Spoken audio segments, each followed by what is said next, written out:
if you compare it to Utah wards, you'll maybe say not as much. The wards are much smaller, and for how many people there are in Taiwan, there's not as many.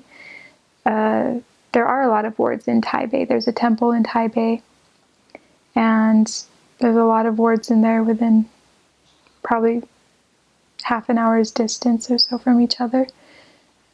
Biking or taking the MRT, the subway is what we call the MRT. There's something really nice about developing wards that I think Utah wards, like these more developed ones, should learn from. They're very, very humble. They're very close-knit. I had one ward where people would stay at church all day, literally all day, and just hang out with each other because they love the sense of family and community that they experience there that they didn't get elsewhere. And so in some ways you can look at it and you can say, yeah, people don't really know the gospel as deeply, generally speaking. It obviously depends on the person.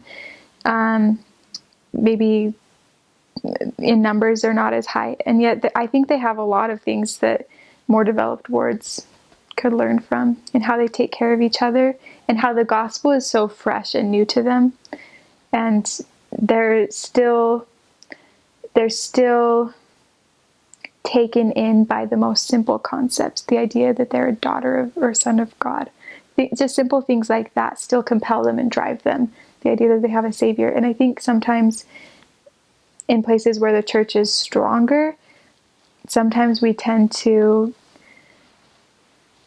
get bored of those simple things.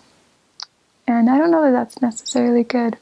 So, first of all, as an American, people just like you and they're excited to talk to Americans. And I think that's what they see maybe simultaneously or even before they see that you're a missionary is, oh, it's a white person.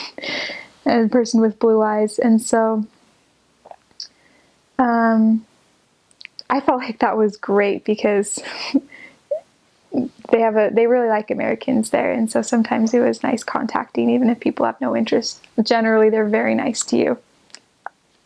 And I think, honestly, though, they're like that with everybody. I think they tend to be friendly with everybody. I had mainly Taiwanese companions while I was there.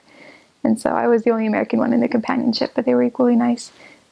Sometimes there were people who were more excited to be talking to an American than they were to missionaries in general, and that caused some interesting things. But in general, I think people will already have decided whether or not they want to really listen to missionaries when they see you. And so, yeah. But even if they're not interested, and even if they've decided that they don't want to hear anything, people are very polite. It's probably somewhere in between Mexico and Europe. Because it's not like Mexico where you're baptizing families every weekend, but you will have baptisms in Taiwan. You will for sure. It's not like Europe where you could maybe go your whole mission without baptisms. I